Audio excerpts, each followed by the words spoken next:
আমরা এই যে আমরা বিভিন্ন ফাইল ব্যবহার করে থাকি, তাই না? হ্যাঁ, এই ফাইল শব্দের কিন্তু মানে এই না যে শুধু ফাইলকে বোঝায়। ফাইল দ্বারা হচ্ছে মামলা দায়ের করার ক্ষেত্রে কিন্তু ফাইলটাকে ব্যবহার করা হয়ে থাকে। আবার কোনো কিছু হচ্ছে ফাইলের ভিতরে রাখা, সেটা বোঝানোর জন্য আমরা ফাইলকে ব্যবহার করে থাকি। আচ্ছা, তাহলে আমি যদি বলি যে সে আমার নামে মামলা করেছে, এর ইংলিশটা আমরা ফাইল শব্দ দিয়ে কীভাবে করব? জি, প্রথম কথা হচ্ছে আমরা লিখলাম হি মানে কি? সে, তাই না? আচ্ছা, এবার এই যে মামলা করেছে, মামলার ইংলিশ কী হয়? আমরা জানি কেস মানে হচ্ছে মামলা, রাইট?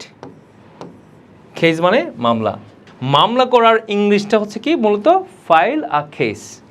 তাহলে আমরা কি বলবো? আমরা স্বাভাবিকভাবে বলতে পারি হি ফাইলড। এই যে করেছে, এটাকে যদি আমরা পাস্ট টেন্সে ধরি এটাকে, সেক্ষেত্রে আমরা ইডি যোগ করলাম, রাইট? তাহলে হি ফাইলড আ কেস, সে একটি মামলা করেছে।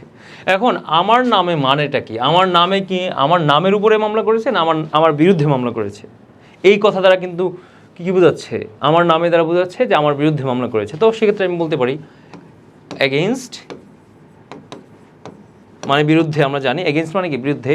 তাহলে এগেইনস্ট মি